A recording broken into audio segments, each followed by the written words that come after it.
Hello, this is Pastor Carl Johnston with the United Church at Hayworth, and this is our midweek devotion. We are looking at today the hymn, "And Are We Yet Alive" by Charles Wesley.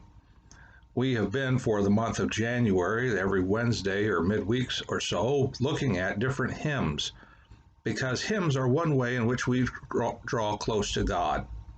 It is in the singing. We know we have scriptures that talk about make a new song to the Lord, meet each other with songs and spiritual songs and hymns, and there's a lot of encouragement for us to be singing people.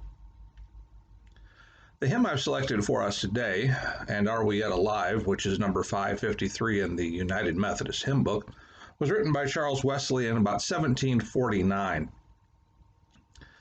It became very popular with Methodist clergy in the new country of America. We had circuit riding preachers at the time, and prior to 1847, the life expectancy of a circuit riding Methodist preacher was 30 years old. And so when they met for annual conference, the very first hymn that they would start annual conference with would be the song, "And Are We Yet Alive?" The first verse, "And are we yet alive to see each other's face? Glory and thanks to Jesus give for his almighty grace." There was a sense where these preachers who had gone out did not know from year to year if they would see their friends again next year when they met for their annual conference. So for years it has been the tradition of Methodist preachers and Methodist annual conferences to begin annual conference with the song, "And Are We Yet Alive?" Now, when I was in my 30s and 40s, I didn't really think that much about the song. It's all right, of course, but I was younger. And now I'm starting to get notified of people who are dying. Methodist preachers and their wives and their spouses both male and female. And I know more of them. And so when I do attend annual conference, there is this sense that I'm not sure I'm going to see you again on this side of heaven, because you're going to go to your appointment and I'm going to go to my appointment, and we just don't know.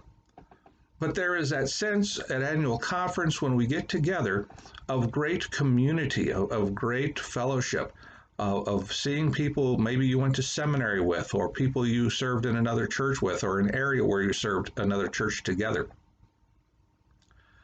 But I think we have to take it more than just out of the Methodist preacher annual conference context. I think we need to take it to the local church context. The local church is also a time, and especially during this time of COVID-19, when we have been not able to meet together in worship.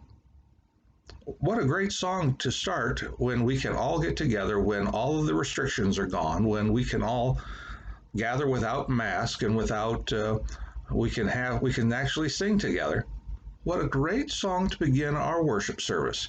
"And are we yet alive and see each other's face? Glory and thanks to Jesus give for his almighty grace." I think that'll be a great day. But there are more verses to it. Of course, there's more verses. This is written by Charles Wesley. But these are verses that speak of faith, of even in the midst of the most difficult times. Well, like verse 3, "What troubles have we seen? What mighty conflicts past? Fightings without and fears within, since we assembled last." There is this thing called life that happens in between church and our times of devotion that happen. There are people who disagree with us. There are people, sometimes we disagree with ourselves. There are things that are going on in our lives, and we still know that in these times that God is with us. Let's take a look at another verse. "Then let us make our boast of his redeeming power, which saves us to the uttermost, till we can sin no more."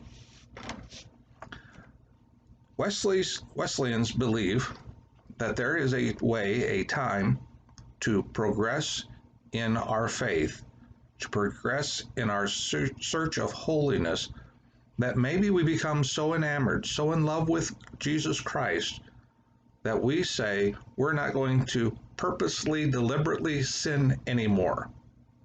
We have a choice in this. If you can go 1 minute without sinning, can you go 2? And if you can go 2, can you go 10? And if you can go 10, can you go 20? And if you can go 20, can you go a whole hour without sinning?